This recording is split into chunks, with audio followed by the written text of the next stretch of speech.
Madame la rectrice, mesdames et messieurs, en vos titres et qualités, chers collègues,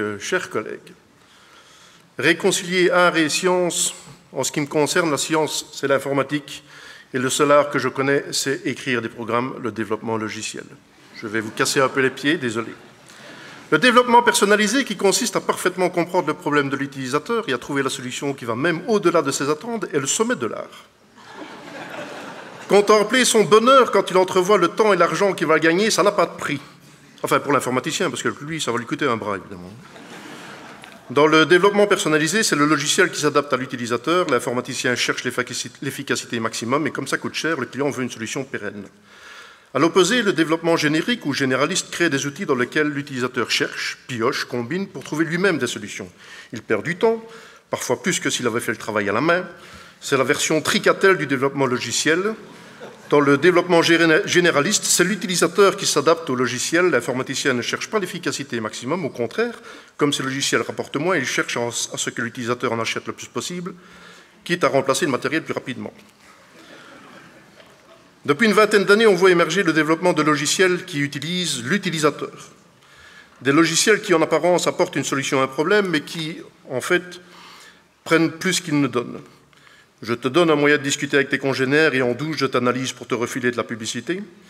Je te donne des outils bureautiques en ligne et en douce, j'utilise les documents que tu crées.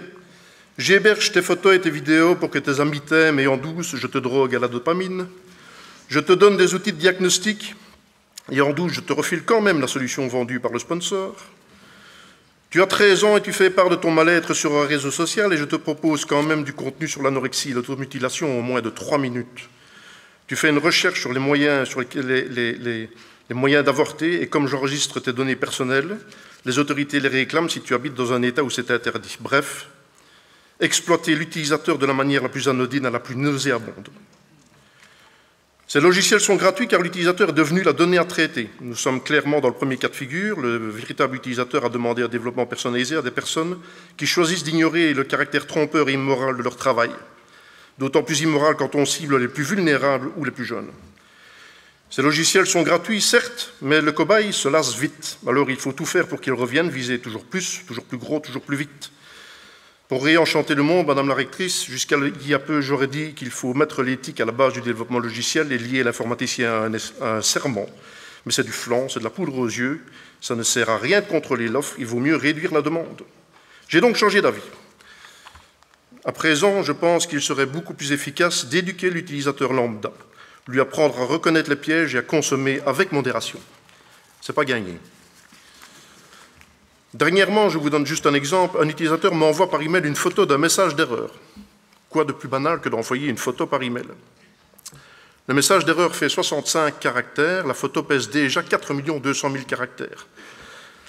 Transformée en pièce jointe, elle occupe 37% d'espace en plus, et l'email qui la contient est dupliqué de nombreuses fois. Dans ma boîte de réception, dans ces éléments envoyés, dans les sauvegardes de nos hébergeurs respectifs, puis en local dans mon portable, dans la sauvegarde de mon portable, dans mon smartphone, dans son smartphone, dans son poste fixe et dans la sauvegarde automatique de son poste fixe. 10 copies du même mail pour un total de 57 millions de caractères, soit 880 000 fois la taille du message d'origine. Dans combien de domaines sur cette planète peut-on dilapider 880 000 fois trop de ressources sans sourciller? S'il avait écrit le message d'erreur sur un bout de papier et que celui-ci avait pesé 880 kg, là, il aurait remarqué le problème. Mais les données informatiques, ça ne pèse rien. On se rend compte de la place que ça prend uniquement quand on commence à en manquer. En même temps, on ne peut pas en vouloir à l'utilisateur, personne ne lui a expliqué. Il n'empêche, et désolé si ça pique un petit peu, j'ai quand même l'impression que l'utilisateur s'en fiche royalement. Un deuxième exemple tout petit, un récent sondage indique que 51% des personnes sondées préfèrent TikTok pour chercher des informations, notamment parce qu'elle plébiscite la réponse au format vidéo.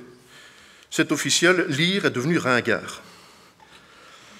Nos usages démentiels de l'informatique ont un impact néfaste sur notre environnement et notre santé, plus personne ne peut le nier, mais si l'utilisateur ne prend pas conscience du problème, on ne pourra jamais le régler. Et donc, Madame la rectrice, pour réenchanter le monde, il faudra donc des utilisateurs pleinement conscients. L'Université de Liège y travaille déjà depuis plusieurs années. Je voudrais d'ailleurs chaleureusement vous remercier d'avoir nommé un conseiller à la sobriété numérique et le mot a toute son importance. Je remercie également Madame l'administrateur d'avoir fait de la simplification administrative une de ses priorités, ce qui entraîne de facto un meilleur usage de l'informatique. Finalement, je souhaite remercier tous mes collègues et toutes mes collègues du personnel administratif, technique et ouvrier, pour qui la sobriété est en fait à la base de leur travail, et tout particulièrement mes confrères informaticiens et mes consoeurs informaticiennes. Au service général d'informatique, de les unités décentralisées d'informatique et dans tous les autres services, je n'en connais pas un seul qui pousserait à la surconsommation. Au contraire, ils cherchent le bonheur des utilisateurs malgré eux. Encore faut-il qu'on les écoute, leurs conseils sont précieux et leurs avis devraient toujours être suivis.